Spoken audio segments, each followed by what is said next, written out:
छत्रपती शिवाजी महाराज महाराजस्व समाधान शिबिर अभियान सुरू. 7 मार्च ते 15 मे दरम्यान चंदगड तालुक्यात मंडळ स्तरावर शिबिर.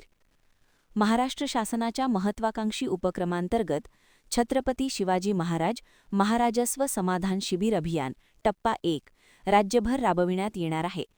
महसूल विभागाशी संबंधित नागरिकांच्या समस्या थेट गाव पातळीवर सोडविण्याच्या उद्देशाने हा उपक्रम राबविण्यात येत आहे.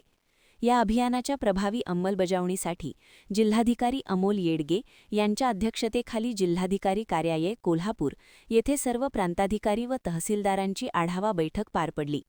बैठकीत महसूल विभागाशी संबंधित नागरिकांच्या दैनंदिन अडचणी, तक्रारी व प्रलंबित प्रकरणे तातडीने निकाली काढण्याच्या सूचना देण्यात आल्या. त्या अनुषंगाने चंदगड तालुक्यात दिनांक 7 मार्च 2026 ते 15 मे 2026 या कालावधीत उपविभागीय अधिकारी गडहिंग्लज यांच्या अध्यक्षतेखाली मंडळ स्तरावर शिबिरांचे आयोजन करण्यात आले आहे. या अभियानाचा मुख्य उद्देश ग्रामीण भागातील सर्वसामान्य नागरिक, शेतकरी, महिला व विद्यार्थ्यांच्या महसूल विषयक समस्या स्थानिक पातळीवरच सोडविणे हा असून महसूल प्रशासन अधिक लोकाभिमुख, कार्यक्षम आणि गतिमान करण्यासाठी हा उपक्रम महत्त्वाचा ठरणार आहे. या शिबिरांना जिल्हा परिषद सदस्य, पंचायत समिती सदस्य तसेच तालुक्यातील लोकप्रतिनिधी उपस्थित राहणार आहेत. महान कार्य न्यूजसाठी चंदगडहून प्रकाश अणापुरे.